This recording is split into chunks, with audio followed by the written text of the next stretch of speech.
Good morning, class 12.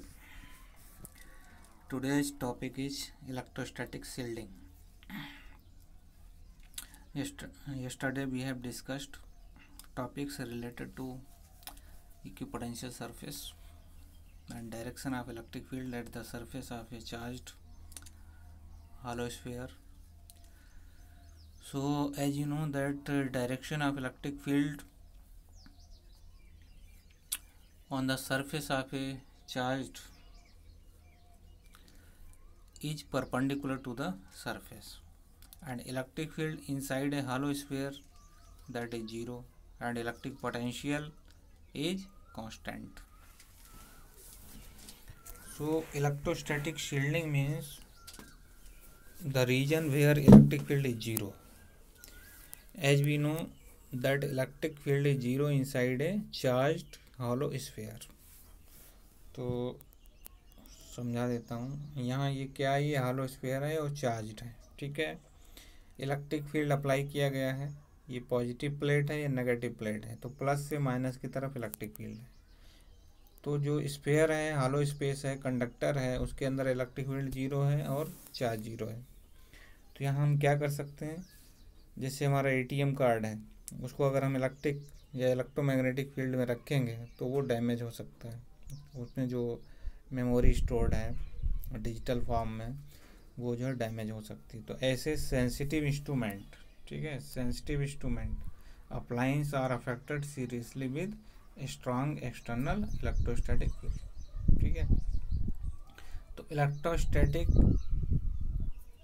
shielding can be achieved by protecting and enclosing the sensitive instrument inside a hollow conductor, because inside hollow conductor electric field is zero. So absence of electric field inside a conductor means there is no electric force inside it. Thus the inner side of hollow conductor remains unaffected by the external field. In other words, appliance or instrument inside a hollow conductor remain shielded, मतलब उनकी protection हो जाती है। तो क्या होता है कि जैसे लाइटनिंग होती है, लाइटनिंग में क्या होता है कि हम बाहर हैं, सड़क पर हैं या जंगल में हैं, तो लाइटनिंग होती है, तो हम कार के अंदर बैठ सकते हैं। तो कार क्या है, एक मेटल का कंडक्टर हो गया, हॉलो हो गया, तो इलेक्ट्रिक फील्ड उसके अंदर जीरो होगा और आप जो है इलेक्ट्रिक फील्ड से सुरक्षित रहेंगे। नेक्स्ट टॉपिक देखते हैं।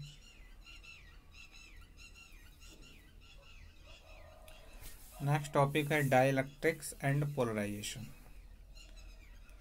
चलिए, डाइलेक्ट्रिक आपको डिस्कस किया था, इसके हमने फार्मूले भी बताए थे।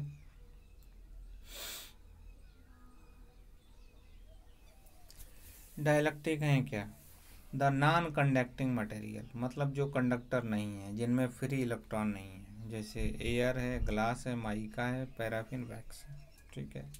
द मॉलिक्यूल्स ऑफ डाइलेक्ट्रिक में भी पोलर और नॉन पोलर, अब ये पोलर भी हो सकते हैं और नॉन पोलर भी हो सकते हैं, दो तरीके हो सकते हैं। The dielectric having polar molecules are known as polar substance, ठीक है, और dielectric having non polar molecules are known as non polar substance. तो अब पोलर क्या है, पोलर क्या है कि जिनमें जो है polar molecules in which the centre of mass of positive charge, मतलब पॉजिटिव चार्ज का जो सेंटर है, सेंटर ऑफ मास, और नेगेटिव चार्ज का सेंटर ऑफ मास है, ठीक है, वो एक ही जगह पे नहीं है, डज नॉट कॉन्साइड, ठीक है। तो इसका मतलब वो पोलर हो गए, पोलराइज हो गए, मतलब पॉजिटिव चार्ज और नेगेटिव चार्ज के बीच में कुछ डिस्टेंस क्रिएट हो गई, जैसे HCl है, ठीक है। Polar molecules do not have symmetric shape, polar molecule has permanent electric dipole, ठीक है। तो जो पोलर मॉलिक्यूल है वो इलेक्ट्रिक डाइपोल की तरह वर्क करता है। इलेक्ट्रिक डाइपोल क्या है, यहाँ पे प्लस क्यू हो गया और यहाँ पे माइनस क्यू हो गया, तो ये डाइपोल हो गया।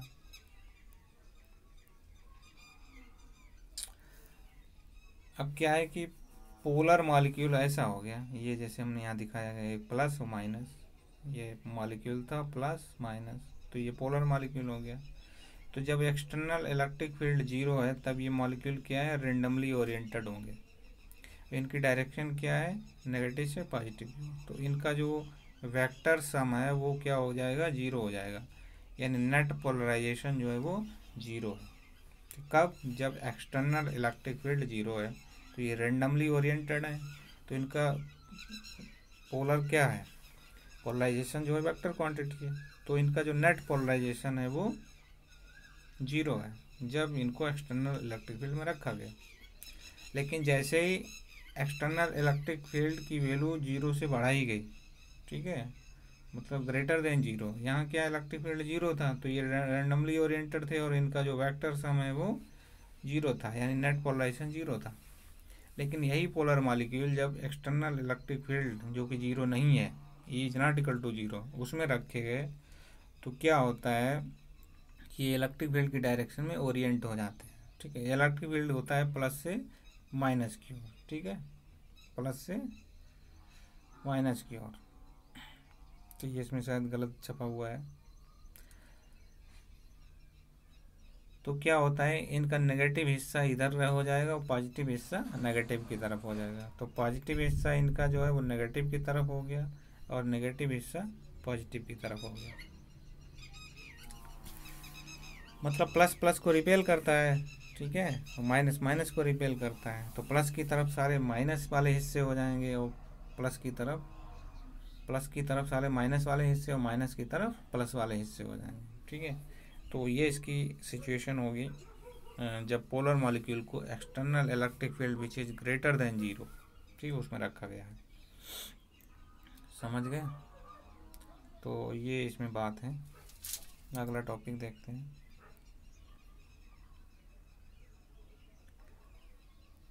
Non polar substance. Non polar मतलब जिनका नेट डाइपोल मोमेंट जो है वो है ही नहीं, मतलब जीरो है, नॉन पोलर है। ठीक है, ये molecule in which the centre of mass of positive charge coincides with the centre of mass of negative charge.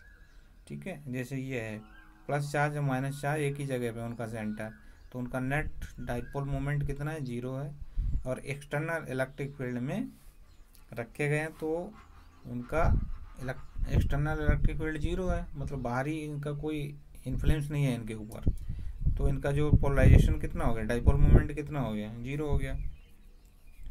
अब क्या है कि इसी मॉलिक्यूल को अगर एक्सटर्नल इलेक्ट्रिक फील्ड में रखा गया तो ये फील्ड क्या करेगा, प्लस से माइनस की तरफ होता है इलेक्ट्रिक फील्ड, तो इसका माइनस वाला हिस्सा प्लस की तरफ हो जाएगा, प्लस वाला हिस्सा माइनस की तरफ हो जाएगा। और इसका सेंटर ऑफ पॉजिटिव चार्ज और centre of negative charge, centre of positive charge, centre of negative charge, इनके बीच में एक डिस्टेंस क्रिएट हो जाएगी, यानी इनका जो नेट डाइपोल मोमेंट है वो जीरो की बजाय ग्रेटर देन जीरो हो जाएगा।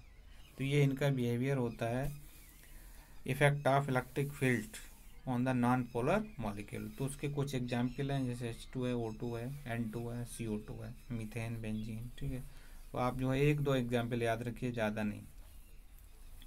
तो यहाँ इसको जो है हम इंड्यूस्ड इलेक्ट्रिक डाइपोल बोलेंगे या फिर इंड्यूस्ड इलेक्ट्रिक डाइपोल मूवमेंट बोलेंगे। अगला टॉपिक है पोलराइजेबिलिटी। पोलराइजेबिलिटी क्या है, मतलब जो है डाइलेक्ट्रिक कितना पोलराइज हो जाएगा, ये डिपेंड करता है अप्लाइड इलेक्ट्रिक फील्ड पे।